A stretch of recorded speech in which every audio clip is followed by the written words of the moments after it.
नमस्कार, प्रणाम। मैं अविनाश एक बार फिर से आप लोगों के बीच एक ऐसी सच्ची घटना को लेकर के हाजिर हुआ हूँ, जिसको जानने के बाद, जिसको सुनने के बाद वाक़ई आप एक बार सोचने पे मजबूर हो जाएँगे। तो चलिए इस सच्ची घटना की शुरुआत करते हैं। दोस्तों, सच्ची घटना की शुरुआत करूँ उससे पहले आप जितने भी भाई-बहन हमारे चैनल पे नए जुड़े हुए हैं, उनसे गुज़ारिश है कि चैनल को सब्सक्राइब कर लें और वीडियो को लाइक कर दें और आप हमारी वीडियो कहाँ से देख रहे हैं, कमेंट में ज़रूर बताएँ ताकि आने वाली अगली वीडियो में हम आपका नाम साझा कर सकें, आपका नाम शेयर कर सकें इस पूरे परिवार के साथ। तो चलिए सच्ची घटना की शुरुआत करते हैं। दरअसल एक परिवार होता है, उत्तर प्रदेश का ही रहने वाला परिवार, जिसमें 3 लोग होते हैं। एक औरत होती है, उसके 2 लड़के मतलब 1 लड़की, 1 लड़का होता है। दोनों भाई-बहन बहुत ही कुशाग्र बुद्धि के होते हैं। दोनों भाई-बहन बहुत ही मेहनती भी होते हैं। दोनों भाई-बहन लगनशील होते हैं। वो लोग काम-धाम किया करते, काम-धाम करने के बाद पढ़ाई-लिखाई भी किया करते थे। अपने जीवन को का गुज़ारा जो है, वो बहुत ही बढ़िया तरीके से किया करते थे। सब कुछ इनके जीवन में सही चल रहा था। किसी भी प्रकार की कोई भी कमी नहीं होती है। दोनों भाई-बहन इस कदर मेहनत करते हैं, मज़दूरी करते हैं कि वो सोचते हैं कि वो अपने एक नए इतिहास के पन्ने को लिखेंगे, एक नए इतिहास के पन्ने को जन्म देंगे जिस पे वो अपनी सफलता की कहानी लिखेंगे। लेकिन उनके साथ होना तो कुछ और ही होता है। दरअसल सावन का महीना चल रहा है। दोनों भाई-बहन 1 साल पहले से ही पूरी प्लानिंग कर रहे थे कि वो यहाँ से जाएँगे, जो बाबा बैजनाथ धाम है, वहीं पर जाएँगे, दर्शन करेंगे और दर्शन करने के बाद वहाँ से अपनी मन्नतों को माँगेंगे और मन्नतें जो पूरी हो गई हैं, उनके भी बारे में वहाँ पर चर्चा करेंगे और चर्चा करने के बाद फिर वो वहाँ से वापस आएँगे। लाखों अरमान, लाखों सपने लेकर के इंतज़ार कर रहे थे कि कब सावन आए और कब सावन के बाद, सावन में हम महीने में हम दोनों लोग चला जाएगा। लेकिन जब सावन आता है, तो सावन के दरमियान जब स्टार्टिंग दौर होता है, शुरुआत होती है, तो जो लड़का होता है, जिस लड़के का नाम होता है विशाल और उसकी बहन जिसका नाम होता है अर्चना, विशाल और अर्चना जब सावन की तैयारी चल रही होती है और लोग बोलबम निकल रहे होते हैं, इसी दरमियान जो अर्चना होती है कहती है भाई हम लोग कब चलेंगे? तो जो विशाल होता है वो कहता है कि बिल्कुल चलेंगे, जल्द ही चलेंगे, बस थोड़े पैसे की व्यवस्था हो जाए ताकि हम लोग चलेंगे तो आराम से चलेंगे और वहाँ पर कई दिन का समय लग जाता है, ट्रेन से जाना-आना होता है। तो उसकी जो बहन होती है वो कहती है कि ठीक है, अब दोनों भाई-बहन पहले से पैसे जुटाए हुए होते हैं और उन्हीं पैसों से वो अब अपने आगे की तैयारी में जुट जाते हैं। सब कुछ सही चल रहा होता है। जो भाई होता है यानी कि जो विशाल होता है, वो अपने एक दोस्त होता है जिसका नाम राहुल होता है। राहुल से कहता है कि हम लोग बोलबम जा रहे हैं, अगर तुम्हारी इच्छा हो तो तुम भी हमारे साथ हो लो, अगर हम लोग चाहो तो तुम हमारे साथ भी चल सकते हो। इस पर जो राहुल होता है वो कहता है कि नहीं भाई, मैं नहीं जाऊँगा, तुम लोग जाओ। इस पर जो विशाल होता है वो कहता है कि ठीक है और इतना कहने के बाद बाकायदा जो काँवड़ होती है वो तैयार की जाती है और तैयार करके वहाँ से वो लोग अब सीधा रुख करने लगते हैं बोलबम जाने की। माँ जो होती है कमला देवी, वो बार-बार मना कर रही थी अपनी बेटी को कि तुम मत जाओ, तुम वहाँ पर क्या करने जाओगी? बहुत ज़्यादा भीड़ होती है और उस भीड़ में तुम कहीं न कहीं दब जाओगी, कहीं छूट जाओगी तो आखिर तुम्हारा भाई तुमको कहाँ ढूँढेगा? बहुत सारे आदमी होते हैं, तो तुम्हें बहुत ज़्यादा परेशानी हो जाएगी। लेकिन जो अर्चना होती है वो कहती है कि नहीं, तमाम महिलाएँ जा रही हैं माँ, तमाम औरतें जा रही हैं, तमाम आदमी जा रहे हैं, लड़के जा रहे हैं, लड़कियाँ जा रही हैं, तो आखिर उन लोगों के साथ तो कुछ नहीं हो रहा है, तो बताओ मैं ही अगर जाऊँगी तो मेरे साथ कैसे अन्याय हो जाएगा? मेरे साथ कैसे गलत हो जाएगा? मैं कैसे खो जाऊँगी? जब वो अपनी माँ से इस प्रकार की बातें करती है तो उसकी माँ उसको कहती है कि चलो ठीक है, अगर तुम्हारी यही इच्छा है तो तुम जाओ, ध्यान से जाना तुम लोग और अपना ख़्याल रखना। अब ये बात जाते-जाते हो रही थी।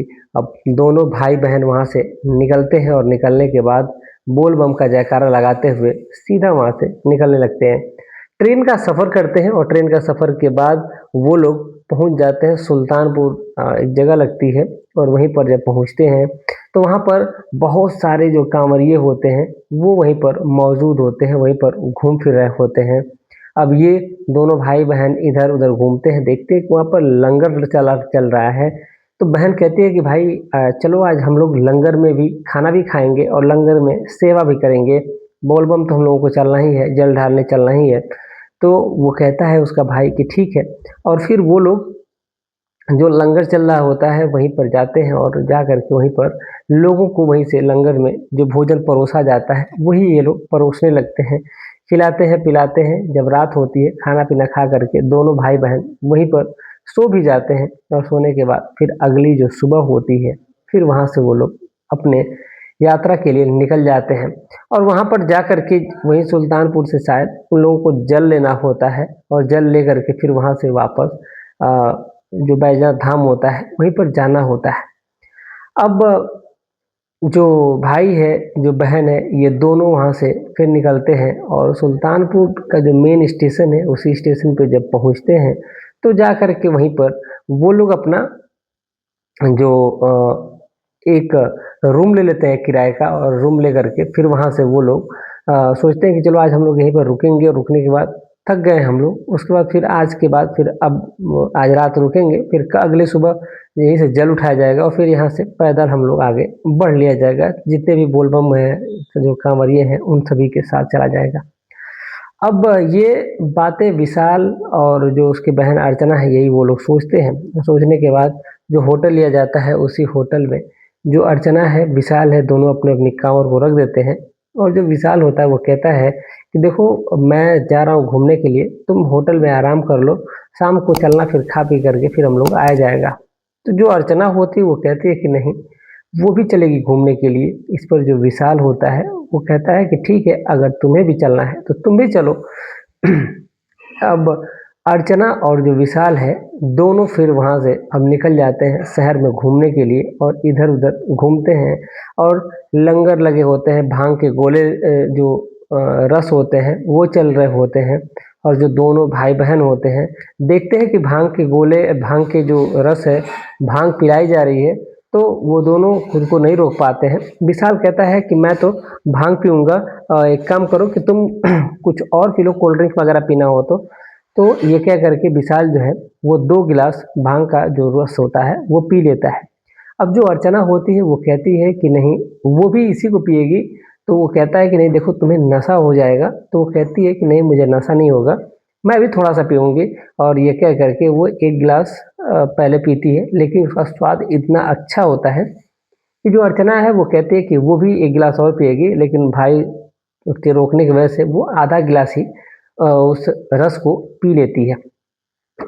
दोनों भाई-बहन फिर उसके बाद शहर घूमते हैं, मॉल जाते हैं, इधर-उधर घूमते हैं, घूमने-फिरने के बाद रात के जैसे ही जब 7:30 बजते हैं, तो फिर वो दोनों वहाँ से अपने कमरे पे पहुँचते हैं और कमरे पे पहुँच कर के फिर खाना-पीना खाते हैं।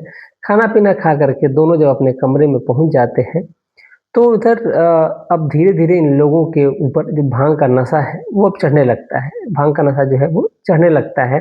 लेकिन जब भांग का नशा इस कदर चढ़ जाता है कि जो दोनों भाई-बहन होते हैं, वो एक-दूसरे को देख कर के हँस रहे थे और इन दोनों की जो हँसी है, वो रुक भी नहीं रही थी। वो ऐसा लग रहा था वो दोनों एक-दूसरे से बोल रहे हैं कि अरे मैं तो गिर रहा हूँ, तुम मुझे पकड़ लो। तो उसकी बहन जो बोली कि अरे मैं भी गिर रही हूँ, तुम भी मुझे पकड़ लो। क्योंकि जो भांग का नशा होता है ऐसा लगता है कि लोग बताते हैं कि जो लगता है कि पूरी शरीर उनकी पलट रही है, उलट रही है। अगर आप में से अगर कोई भांग अगर पिया हो तो कमेंट में ज़रूर बताइएगा कि कैसा फ़ील होता है पीने के बाद। अब इधर जो अ, विशाल है और जो अर्चना है, अब ये दोनों एक-दूसरे को पकड़े हुए थे। दोनों एक-दूसरे को मतलब कि नशे की हालत में इस कदर थे कि दोनों अब समझ में नहीं आ रहा था कि आखिर वो अब क्या कर रहे हैं। अब दोनों की हँसी रुक नहीं रही थी और दोनों हँसते ही हँसते एक-दूसरे की आँखों में ही डूब जाते हैं। दोनों अब इस होश में नहीं होते हैं कि आखिर वो लोग कर क्या रहे हैं। दोनों भाई-बहन एक-दूसरे के करीब आने लगते हैं और एक-दूसरे के इस हद तक करीब आ जाते हैं कि जो विशाल है और जो अर्चना है, इन दोनों के बीच में अनैतिक जो रिश्ते हैं वो कायम होने शुरू हो जाते हैं। और जैसे ही ये रिश्ते जो कायम होते हैं, उसके बाद ये सिलसिला ये उसी दिन नहीं बल्कि उस पूरी रात चलता है। ये दोनों एक दूसरे के आगोश में खोए रहते हैं और लगभग जब 2 बजता है, 2 बजे के करीब हल्का-हल्का इन लोगों का नशा टूटता है और ये लोग जब है वो सो जाते हैं। फिर अगली सुबह इन लोगों की नींद जो है वो लगभग साढ़े 11 बजे खुलती है और जब इन दोनों की नींद जब 11 बजे खुलती है, दोनों की नींद एक ही साथ खुलती है, तो देखते हैं कि इन दोनों के शरीर पे कोई कपड़ा ही नहीं है। जब ये दोनों एक दूसरे के शरीर पर देखते हैं कि कपड़ा ही नहीं है और जो बिस्तर था, बिस्तर भी रेड-रेड हो गया था, तो जो ऐसा लग रहा था कि लाल रंग गिरा हुआ है। तो जो अब लड़की है जो उठती है तो उसको सही से उठा भी नहीं जा रहा था। तो अब उसकी समझ में नहीं आ रहा था कि आखिर ये हुआ क्या है? जब वो अपने शरीर से कंबल को हटाती है तो देखती है कि उसके शरीर पर तो एक भी कपड़ा ही नहीं है। तब उसको याद आता है और तब फिर उसको पता चलता है कि उन दोनों ने रात को आखिर क्या कर लिया था। और दोनों जो विशाल होता है वो अपनी बहन से नज़रें ही नहीं मिला पाता है, नज़रें चुराने लगता है और इस कदर नज़र चुराता है वो अपनी बहन से माफ़ी माँगता है।